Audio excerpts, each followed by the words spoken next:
You know exactly what to do right up until the moment pressure hits and your mind goes blank. Your heart pounds, your hands shake, and the lines you knew cold suddenly evaporate. But there are people who, under pressure that would break almost anyone, stay calm to the point that it seems impossible. Not because they're more talented than you, but because they operate in a way no one ever taught you. A 400-year-old combat system from Japan. Today, that changes. That calm isn't just about looking good, it's the single biggest edge almost no one bothers to train. The person who stays cool when everyone else loses it, gets trusted with the big calls, wins arguments without losing themselves, and goes home without lying awake replaying every mistake. And people always ask the same thing: how is he always so calm? That seemingly impossible composure isn't something you're born with. The man who created the system was the greatest swordsman in Japanese history. Miyamoto Musashi called it the Book of Five Rings. Not a manual of war, but a guide to turning the mind into a fortress nothing can breach. It isn't about relaxing or being zen. It's about something far more powerful: becoming unshakable. The truth misunderstood for 400 years. Musashi fought more than 60 duels to the death and never lost. Not because he swung his sword faster. In those duels, men died in seconds, no second chance, no time to settle your nerves, not a single beat to take a deep breath. Life and death were decided in an instant. And across all 60 encounters with death, he never once lost his composure. He left behind an image that changed everything. The mind must be like water. When the water is still, it reflects everything perfectly. When the water is disturbed, it reflects nothing. That state he called Fudoshin, the immovable mind. Not an empty mind, but a mind that nothing can throw off balance. But here's where almost everyone gets it wrong. Over the centuries, the idea got twisted into suppression, gritting your teeth, burying your emotions, putting on a cold mask, and calling it toughness. That's a counterfeit, not the real thing. Musashi didn't teach you to block your emotions. He taught something far more subtle. Don't let emotion move your center. The water can still ripple on the surface, but underneath, it stays perfectly still. What this will do for you, when you truly understand this system and bring it into your life, you'll never again lose control in a high-pressure moment. You'll stop being the smartest person in the room who freezes at the moment that matters most. You'll stop running the old loop, confident when things are calm, anxious as the pressure rises, collapsing when it peaks, then beating yourself up one more time. And I'm not going to hand it to you as a dry lecture. I'll give it to you through real people. A swordsman who faced death more than 60 times and never once lost his composure. A captain who had just 208 seconds to save 155 lives. An astronaut forced to land by hand on the moon when the computer started throwing alarms. They share no natural talent, but they share exactly one thing. The very system a Japanese swordsman wrote down 400 years ago. The pilot and the astronaut are living proof that what Musashi wrote still holds, word for word, and that's exactly what you'll learn today. But before the first lesson, do one honest thing for me. Down in the comments, name one situation you wish you'd stayed calmer in a presentation, an argument, a moment you froze and then kept replaying. Don't explain it, don't justify it, just name it. And if this is something you actually need right now, drop a like and subscribe, hit the bell while you're at it. Those are 10-second moves, but they're how we're building a place for people who are done being run by their own emotions. And that comment I asked for? Don't scroll past it. Naming your situation out loud is the very first rep of this whole system, and it helps this video reach the next person stuck exactly where you once were. Now let's get into it. Pressure isn't real. Musashi's first lesson flips everything on its head. The enemy isn't in front of you. The enemy is in your mind. Pressure isn't something that happens to you. It's something you build in your own head. When you sense pressure, your primitive brain reads it as a threat to your survival. It floods you with adrenaline, priming you to fight or run. Your heart races, your mind scrambles, your hands shake.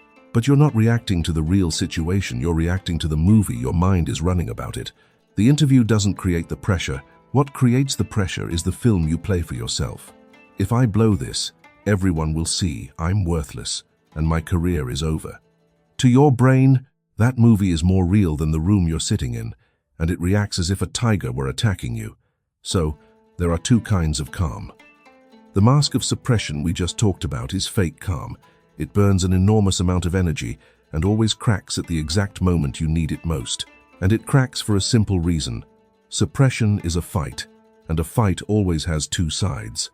Every ounce of force you press down onto the fear presses back with the same weight. So the bigger the pressure, the more of you get swallowed just holding the lid shut, until the instant you finally need that strength for the task itself, there's none left. You didn't run out of calm. You spent all of it keeping up the appearance of calm. Real calm is the opposite.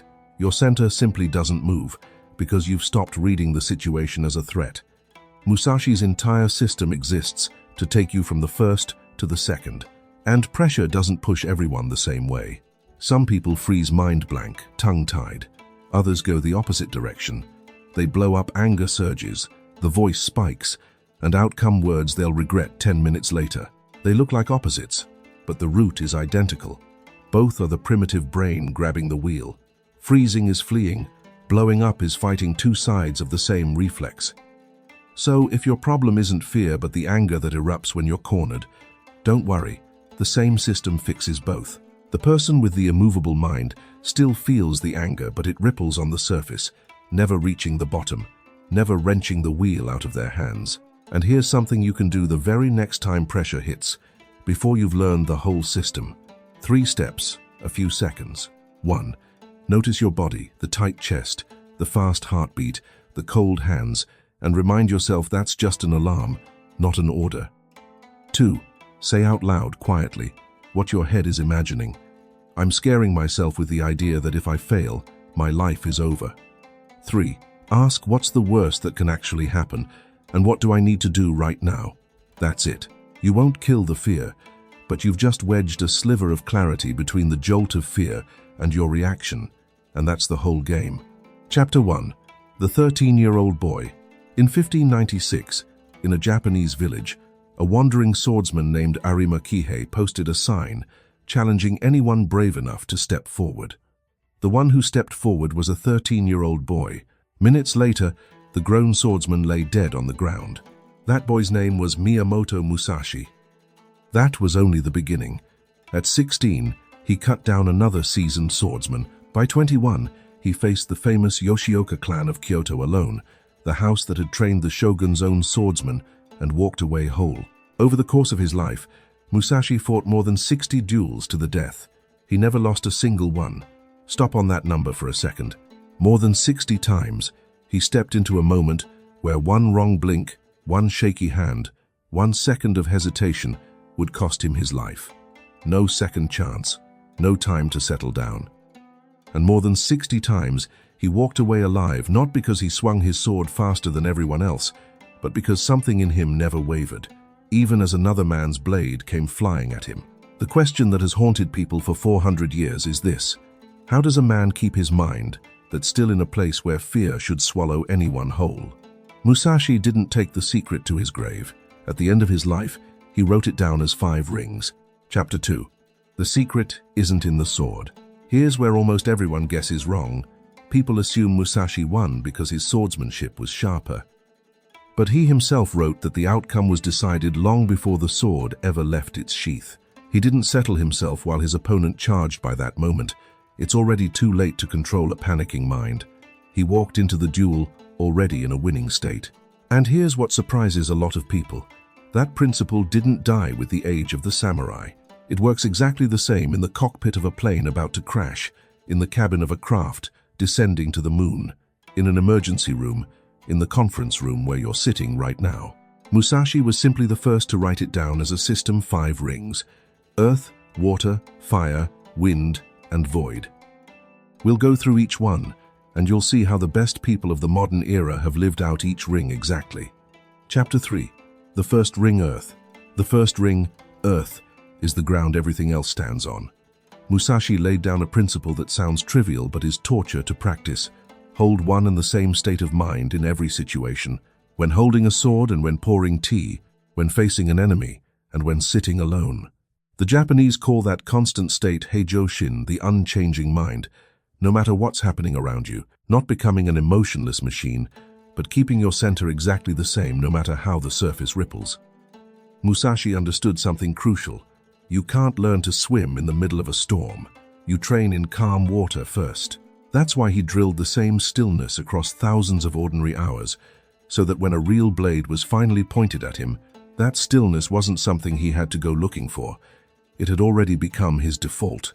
You start there too, not at the big moment. Pick one small situation that repeats every day: ordering at a coffee shop, greeting a coworker in the morning, making a short phone call, and practice holding the same breathing, the same posture, the same voice you have when you're home alone. Just one situation, every day, until it becomes a reflex. The first few days your body will fight back, heart racing, palms damp, voice trembling even in harmless situations. That's normal. Your nervous system has been wired to react to pressure for millions of years, and you're rewiring it from scratch at the easiest level. Once the small thing is solid, then you raise the difficulty: a meeting, a public talk. That's the earth ring. Don't train to swim in a storm, train in the shallow end first. Chapter 4. The second ring: water. A foundation isn't enough. Plenty of people stay calm but burn so much energy thinking about staying calm that there's nothing left for the task in front of them. Musashi taught that when the mind is packed with worry about the fight, there's no room left for the actual fight. This is the water ring mu, empty space. Not wiping the mind blank, but clearing out exactly what needs to go. Before any high-pressure moment, ask 3 questions. Right now, what do I need to do? Right now, what do I need to know? Right now, who do I need to be? Anything that doesn't answer those 3 gets thrown out. Worry about the outcome? Gone. Fear of being judged? Gone. Anxiety about the future? Gone. All that's left is the task, the knowledge you need, and the ideal state of mind. And here's the part almost everyone gets backwards. They try to steady the mind by adding more control, more willpower, one more technique layered on top. Musashi went the opposite way. A mind is steadied by subtracting. The fewer things you carry into the moment, the less there is for pressure to grab hold of, and an empty hand is the one thing that can't be knocked loose from anything. And you don't need a sword to see this ring at work 4 centuries later. It surfaced in the unlikeliest place imaginable, the surface of the moon, in the hands of Neil Armstrong. On the 20th of July 1969, with the Apollo 11 lander just minutes from the moon, the computer suddenly blared a string of error alarms. The automated landing plan collapsed. Armstrong had to seize the controls and land by hand, fuel draining away by the second. Later, engineers read the data and were stunned. His heart rate at the moment of touchdown had spiked to around 150, near its maximum, and yet his voice back to Earth stayed steady, slow, clean. He didn't try to force his heart to slow down. He simply emptied out everything that didn't belong in that instant. The mission's stakes, the watching world, the what-ifs, until only one thing was left to hold: setting the craft down safely. That's Mu in action, not a blank mind, but a mind cleared down to the one thing that counts. And that's the most valuable water lesson. When you step into a big moment, your heart will still race. Don't read that as a sign you're failing. A heart racing from fear and a heart racing from readiness are, physically, almost identical, the same rush of adrenaline, the same quickened breath. The only thing that decides whether it's panic or power is the label you put on it. So when your body speeds up, don't scream "calm down" at it the more you fight it. The louder it blares. Treat it as fuel, the way Armstrong did, and pour all of it into the next step. Chapter 5. The third ring: fire. The third ring, fire, answers a dangerous question. If calm can't be summoned in the middle of a crisis, then when do you build it? Musashi's answer: long before, through mental rehearsal. The human brain doesn't draw a sharp line between a real experience and one imagined vividly enough. To be concrete, the night before something important, spend 5 minutes with your eyes closed, running through the exact scene you fear most, walking into the room, all eyes turning to you, the hard question flying in. But this time you run it while holding the same slow breathing you've been practicing. Do that for a few nights, and by the time the real situation hits, your brain no longer treats it as a first time. It feels familiar, and the familiar isn't frightening. And once again, Musashi's fire principle shows up 400 years, and a world away. No one proved it more clearly than Captain Chesley Sully Sullenberger. On the 15th of January 2009, Flight 1549, had just left a New York airport when it slammed into a flock of geese. Both engines went silent. Sully had roughly 208 seconds, under 4 minutes, to decide the fate of the 155 people on board. He chose what no pilot had ever pulled off completely, to set the entire aircraft down on the surface of the Hudson River. The black box later captured his voice, even, slow, without a trace of panic, delivering just one line to the passengers: "Brace for impact." All 155 survived. Asked afterward how he kept such a cool head, Sully answered with an unforgettable image. For 42 years, he'd been making small, steady deposits into a bank of experience, and on that January 15th, the balance was finally large enough to withdraw a huge sum in just a few minutes. That's the fire ring. The calm he withdrew in 208 seconds wasn't created. In those 208 seconds, it had been built up over decades before. But life doesn't always give you time to prepare, and no one saw a flock of geese coming. When you're thrown into something completely outside your control, the fire principle is harsh but freeing. When you genuinely can't know the outcome, then the outcome is no longer your job. Your job shrinks to exactly one thing: the next right action. Not the whole battle, just the next move. Sully didn't solve the entire disaster all at once. He simply did the next right thing, then one more. The person with the immovable mind in unfamiliar waters doesn't pretend to know everything. They just refuse to let fear of what they don't know rob them of the ability to do what they can. And ironically, that refusal to collapse is often the very thing that lets the answer appear. Chapter 6. The Fourth Ring, Wind. The first 4 rings help you master yourself.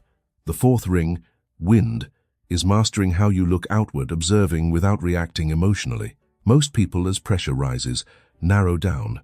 All they can see is their own fear. The person with the immovable mind does the opposite. They widen out, taking in the whole room, reading who's panicking and what's really happening beneath the noise.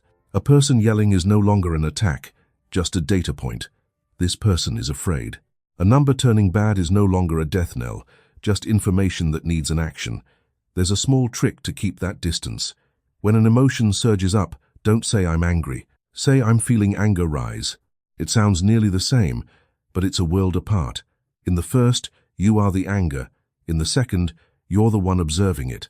That tiny gap is enough to keep you from being swept away. This isn't mysticism. When you name an emotion, the rational part of your brain switches on and calms the emotional part on its own. And there's a line Musashi left behind that takes most people a lifetime to absorb. Think lightly of yourself and deeply of the world. Almost every time we lose our composure with another person, it starts in the same place. We take everything personally. But when you realize that someone else's attack is almost never about you, it's about their fear, it loses all its weight. The lighter the ego, the harder the center is to move. Chapter 7. The Day You'll Still Stumble. Now I have to be honest about one thing so you don't quit the first time you fail. You'll train the first 4 rings. You'll feel noticeably steadier, and then one day, a moment will land right on your own private wound, a face that reminds you of someone, a fear you thought you'd buried, and in a single beat, everything you trained seems to vanish. The old movie plays again. The hands shake again. The lines you knew cold evaporate. You hesitate half a second. Then a second, the exact pause you thought you'd left behind for good. When that happens, and it will, you'll want to conclude that you've failed, that this whole system is useless. Don't. Remember, even Musashi wasn't born a master before he was unbeatable. He too was a clumsy boy who had to learn one strike at a time. That stumble isn't the end. It's the doorway to the final ring, the one the other 4 exist only to lead to, because real composure is never measured by whether you ever fall. It's measured by how fast you get back up. Chapter 8. The Fifth Ring, Void. The final ring isn't an exercise. As long as you think of calm as something you have to achieve in the moment, you can still fall apart. The fifth ring, Void, is when calm stops being something you do and becomes something you are. There's a gap between "I'm trying to stay calm" and "I am a person who doesn't waver." Every collapse of yours lives in that gap. And notice why it does. As long as calm is something you're performing, a part of you has to step back and watch the performance, checking whether your voice is steady, whether your hands are giving you away. That watching is itself the crack. The harder the moment gets, the more of you it pulls off the task and onto monitoring yourself, until you're busy managing your own face, instead of meeting the thing right in front of you. The person with the immovable mind doesn't ask, "How do I keep from panicking?" That question doesn't exist for them. They decided, long ago, who they are, and now they simply live as that person. That's the Musashi of 60 duels, the Sully of 208 seconds, the Armstrong of the night of the moon landing. And here's the line worth carving into your bones. Composure isn't a state of mind. It's a way of being. You don't get it by fighting fear every time it comes. You get it by becoming a person in whom fear no longer finds a center to shake. The 5 rings aren't 5 tricks. They're one path. Earth gives you the foundation. Water gives you clarity. Fire gives you preparation. Wind gives you vision. And they all converge on void, an identity that doesn't move. Chapter 9. The Secret Weapon. Musashi understood something most people never will. Calm isn't passivity. Calm is power. Some will push back. Sounds nice, but in the real world, the guy who slams the table and yells is the one who gets promoted, who wins. Calm is just a consolation prize for the weak. This is the most dangerous misunderstanding of all. Calm isn't swallowing your pride, isn't biting back your anger, isn't letting people walk all over you. The guy screaming in the conference room doesn't win because he screams he wins in spite of it. And every time he loses control, he reveals the exact button someone can push to control him. The truly formidable person in the room isn't the loudest. It's the one the whole room glances at when everything falls apart, because they're the only ones still able to think. When you don't react emotionally to provocation, you force the other person to show their hand first. They reveal their strategy, their weakness, their fear, while you remain a closed book. Musashi lived this principle to the fullest in the most famous duel of his life, his duel with Sasaki Kojiro. Kojiro arrived at the meeting point early, proud and hot-tempered. Musashi deliberately came late, letting his opponent boil over as he waited. On the boat out to the island, Musashi calmly carved a wooden sword from an oar. By the time the 2 men faced off, Kojiro had lost his composure before the duel even began, while Musashi was immovable. The fight, in truth, had been decided long before. From it, he drew a cold rule. Rigidly clinging to a single way to win is the path to defeat. Fluidity is the path to victory. If they wait for you to get angry, you stay silent. If they wait for you to argue back, you agree in a way that throws them off balance. No one can trap a person who isn't clinging to a single way of winning. Picture this in your own conference room. There's a certain type who's used to steamrolling people in front of a crowd, firing off questions, cutting you off, waiting for you to fumble so they can seize the upper hand. If you don't take the bait, if you let a beat of silence pass and then answer in the exact voice you use ordering your morning coffee, slow, clear, without a trace of defensiveness, then all the pressure they're throwing bounces right back onto them, like pushing against a wall. They're the one who starts raising their voice, and the whole room sees it. You never had to win the exchange. You just had to stay the one surface. Their pressure couldn't move, and let it bounce off in front of everyone. How to start? You might be thinking, sounds great, but where do I start? Here's a concrete plan, nothing vague. Week 1, create an anchor. Every morning, pick a moment you're already relaxed in, like waiting for your coffee to brew. Drop your shoulders, exhale longer than you inhale, and memorize exactly how your body feels in that moment. That's your anchor. Just do this one thing every day. Week 2, bring the anchor into slightly tense spots. When you hit a conversation that's starting to heat up, repeat the exact same move. Shoulders down, long exhale. You don't need to feel calm right away. You just need to press that familiar button. Week 3 and on, add the 3 questions. Before anything that makes you anxious, a call, a meeting, ask yourself, right now, what do I need to do? What do I need to know? Who do I need to be? Those 3 questions cut away all the excess worry and leave only the task in front of you. And the night before an important day, spend 5 minutes running the situation in your head, like the fire chapter said. That's it. None of those days are dramatic. Calm isn't something you find on the big day, it's something you accumulate across the hundreds of ordinary days before it. There will be days you still stumble, still fall back into the old reaction. Don't treat that as failure, just a round you have to run again. This path was never about never falling, it's about getting back up faster, where Musashi left it all. At the end of his life, Musashi didn't die in a duel. He withdrew to a cave called Raigando, on a mountainside in the Kumamoto region, living almost as a hermit. It was there, in his 60s and knowing he didn't have long left, that the swordsman who never lost a single duel sat down and wrote. Over roughly 2 years, he set down everything that had kept him alive, through more than 60 encounters with death, as the Book of 5 Rings. He finished it just weeks before he died, in 1645. What's astonishing is that he didn't write it for the samurai of his own time. He wrote it for someone he'd never meet, living 400 years after him for you. Because Musashi understood one thing: the real enemy, the mind that loses its composure under pressure, hasn't changed across the centuries. The sword is now a report, a negotiation, an interview waiting room, but the mind behind it is exactly the same. And here's the most reassuring part: Musashi wasn't born unshakable. He started at the same starting line as us, a kid beginning from zero, then forged into that man over thousands of days. So did Sully, with 42 years of small deposits. So did Armstrong. None of them were handed that composure. They built it, and so can you. The truth now belongs to you. The story of those people ends here. But the truth they left behind does not, because it's now sitting right in front of you. You don't need one more breathing technique. You've tried every trick 1,000 times, and yet the next time pressure hits, you'll still crack, because no technique can save you if the person underneath it hasn't changed. The person you are right now, the one who knows exactly what to do but freezes at the moment that matters, the one who reacts and then agonizes, the one who lets other people's emotions pull their strings, that person can't come with you. And you're the only one who can end them. Not in one dramatic morning, but quietly, every day, by holding the same state of mind at the coffee shop, clearing your head before every challenge, living through the battle in your mind before it happens. This is Fudoshin, not a Japanese technique, but a human truth. It's the difference between someone run by pressure and someone pressure slides right off of. And when you finally grasp it, not in your head but in your bones, people will look at you and wonder, how is he always so calm? They won't understand that the answer isn't in what you do.